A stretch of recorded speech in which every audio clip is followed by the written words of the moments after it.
Nicholas भाइलाई के भन्छु मेरो त आग्रह हो हैन भाइले मान्नु नमान्नु भाइको कुरा हो हैन। अब यो भाइले चाहिँ साच्चीकै अनसन बसेको रहेछ, हिजो गोविन्द केसी अनसन बसेको जस्तो हैन नि टिप हानेर मान्छे यो अनसनले ज्यान जान्छ हैन। भोलि पर्ची गर्दा पनि हुन्छ, किनभने निकोलस भाइसँग र अब जेएनजी भाइहरूसँग हिजो म जेएनजी भाइहरूसँग आउन पाएको थिइनँ, मलाई आउने वातावरणै थिएन।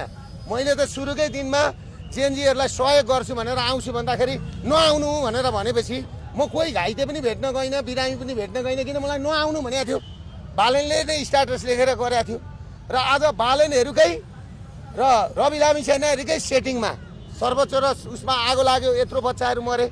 आज उनीहरू पार्टी एक गरे र जसले हाइजेक गर्यो त्यो मान्छे चाहिँ जेएनजी आन्दोलनलाई हाइजेक गर्ने मान्छे आज सबैभन्दा ठुलो जेएनजी भयो।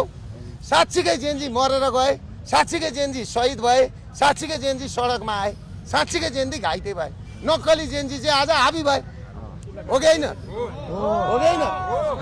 हामी घाइते भएर पनि यसरी बसिरहेछौँ कि अनि आज घाइते जेएनजीहरूको उसमा लिएर घाइते जेएनजीहरूको मागलाई लिएर अब हामी सबैजना, मैले भनेको छ पर्सि 1 गते वार्ता सफल भएन भने हामी सबैजना हैन, हामी सबैजना सडकमा आउँछौँ, आन्दोलनको घोषणा गर्छौँ र यो व्यवस्था फ्याँक्छौँ। तपाईँलाई पनि फ्याँकेर नयाँ मान्छे यो कुर्सीमा ल्याउँछौँ भनेर म उठेर आएको।